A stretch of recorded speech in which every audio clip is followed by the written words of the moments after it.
Dans cette séance, on va résoudre deux exercices en appliquant les conditions d'équilibre d'un corps solide soumis à l'action de deux forces. Et on commence par l'exercice numéro 1. Les solides S1, S2, S3 et S4 sont-ils en équilibre? Justifiez les réponses. On sait que pour qu'un corps solide soit en équilibre sous l'action de deux forces, il faut que ces deux forces ont même droite d'action, même intensité et des sens opposés. On observe que chacun de ces quatre solides sont soumis à l'action de deux forces.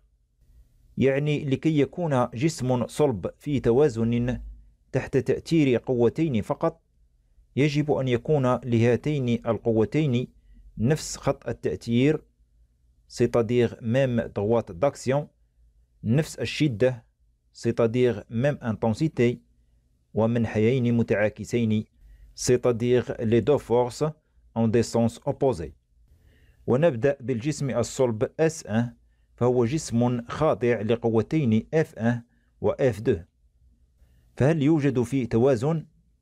نلاحظ أن القوتين الممثلتين بالمتجهتين F1 و F2 ليس لهما نفس الطول، إذن ليس للقوتين F1 و F2 نفس الشدة.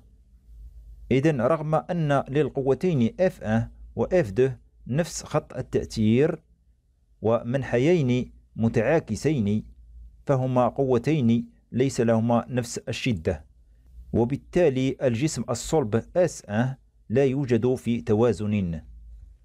Et on écrit pour le solide S1, les deux forces F1 et F2 ont même droite d'action, des sens opposés, mais n'ont pas même intensité.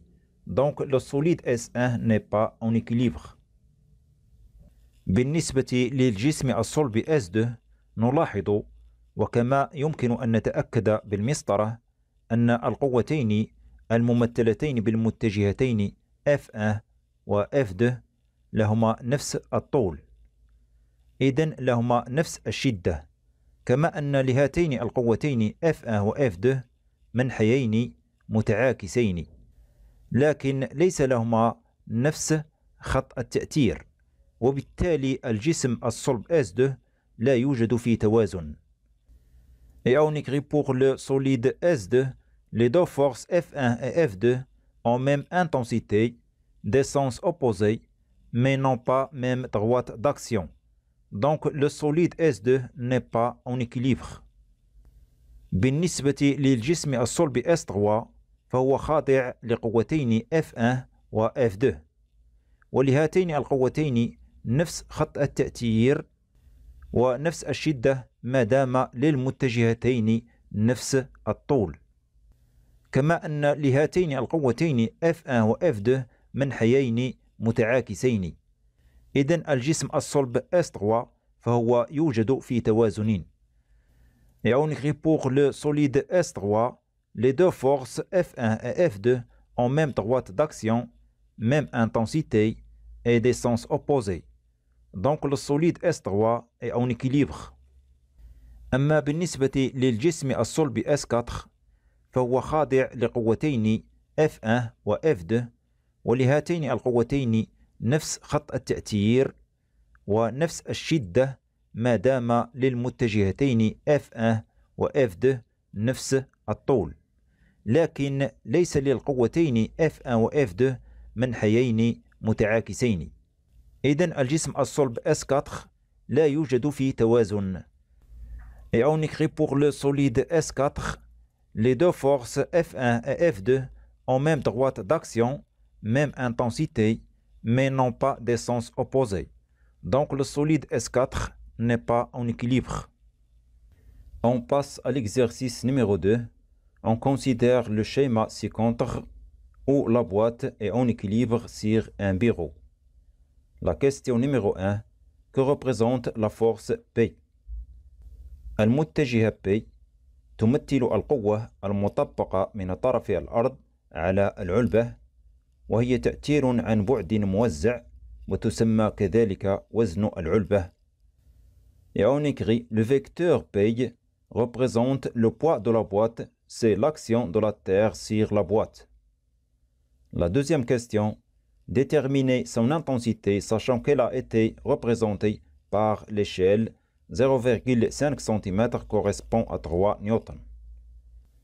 يعني حدد شدة وزن العلبة، يعني شدة القوة المطبقة من طرف الأرض على العلبة، حيث تم تمثيل هذه القوة في الشكل بالسلم 0,5 cm correspond à 3 نيوتن. ومن خلال معرفة طول المتجهة P باستعمال مسطرة نستنتج شدة وزن العلبة. وعندما نقيس طول المتجهة P بالمسطرة نجد 2 سنتيمتر. Et on écrit, on a 0,5 cm correspond à 3 newtons. Et on a mesuré la longueur du vecteur P avec une règle, on a trouvé 2 cm. Donc 2 cm correspond combien de newtons? On multiplie 2 cm par 3 newtons et on divise par 0,5 cm, on obtient 12 newtons. Et on écrit donc P égale 12 newtons, c'est l'intensité du poids de la boîte.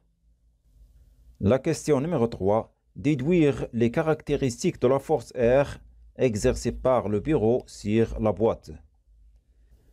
العلبة توجد في حالة توازن تحت تأثير القوتين P و R.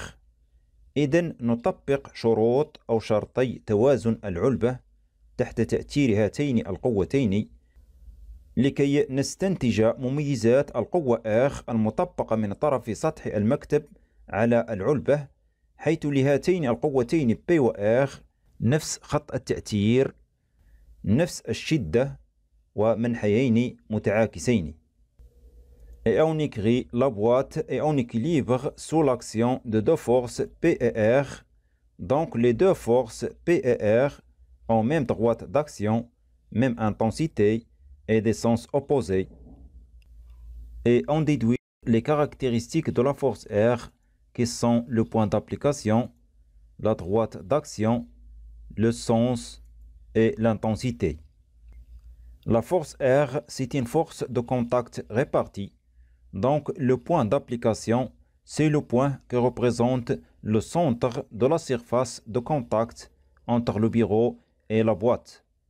Cette surface de contact entre le bureau et la boîte est sous la forme d'un rectangle. Et pour trouver le centre de ce rectangle, on trace les deux diagonaux. Et le point d'intersection entre eux représente le point d'application de la force R exercée par le bureau sur la boîte qu'on symbolise par la lettre A. Donc le point d'application de la force R est le centre de la surface de contact entre la boîte et le bureau, c'est le point A. Pour la droite d'action de la force R, les deux forces P et R ont même droite d'action, et puisque la droite d'action de la force P est la droite verticale passant par le point G, donc aussi la droite d'action de la force R est la droite verticale passant par le point G. Donc la droite d'action de la force R est la droite verticale AG. Pour le sens de la force R, c'est du point A, le point d'application, vers le haut, c'est-à-dire le sens opposé de la force P. Et on écrit le sens de la force R est du point A vers le haut. Pour l'intensité de la force R, les deux forces P et R ont même intensité. Donc l'intensité de la force R est R égale P égale 12 newtons. La question numéro 4. Représenter la force R en utilisant la même échelle 0,5 cm correspond à 3 newtons. يعني نمثل القوة R بنفس السلم 0,5 سنتيمتر correspond à 3 نيوتن. وما دام القوتين P و R لهما نفس الشدة، إذن نمثلهما في الشكل بمتجهتين لهما نفس الطول. Ou bien on utilise l'échelle 0,5 cm correspond à 3 newtons. c'est-à-dire on a 3 newtons correspond à 0,5 cm et on a R égale 12 newtons. Donc c'est combien de centimètres pour la représenter en se basant sur cette échelle. Donc 12 newtons correspond combien de centimètres? On multiplie 12 newtons par 0,5 cm et on divise par 3 newtons, on obtient 2 cm. C'est-à-dire les deux vecteurs force P et R ont même longueur 2 cm. Et on trace sur le schéma un vecteur de longueur 2 cm qui représente la force R.